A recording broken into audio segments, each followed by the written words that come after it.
আসসালামু আলাইকুম প্রিয় দর্শক, আজকে আপনাদের জানাবো অ্যালোভেরার কিছু উপকারিতা সম্পর্কে। অ্যালোভেরা ত্বকের যত্নে ভালো কাজ করে। অ্যালোভেরাতে রয়েছে ভিটামিন ও অ্যান্টিঅক্সিডেন্ট, যা ত্বক ও চুলের জন্য খুবই উপকারী। অ্যালোভেরার শরবত আমাদের দেহের জন্য উপকারী একটি পথ্য।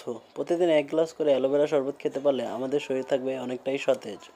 অ্যালোভেরার ঔষধি গুণ রক্তচাপ কমায় এবং রক্তে কোলেস্টেরল ও চিনির মাত্রা স্বাভাবিক অবস্থায় আনতে সাহায্য করে। অ্যালোভেরায় মিনারেল, অ্যামিনো অ্যাসিড সহ নানা পুষ্টিকর উপাদান রয়েছে, যা হাড় ও মাংসপেশিকে শক্তিশালী করে। আপনি যদি কোষ্ঠকাঠিন্যের সমস্যায় ভোগেন, তাহলে অ্যালোভেরা শরবত হতে পারে আপনার জন্য মুখ্য উপাদান। অ্যালোভেরায় যথেষ্ট পরিমাণ পানি রয়েছে। সকালে খালি পেটে খেলেই শরীর হাইড্রেট হয়, সেই সঙ্গে টক্সিনগুলো বের হয়ে যায়। ভিটামিন এবং খনিজ সুস্থ থাকতে এবং অসুস্থতা প্রতিরোধের জন্য প্রয়োজনীয়। অ্যালোভেরা হলো দুটোরই পাওয়ার হাউস, তাই প্রতিদিন অ্যালোভেরার সঙ্গে থাকুন। ধন্যবাদ।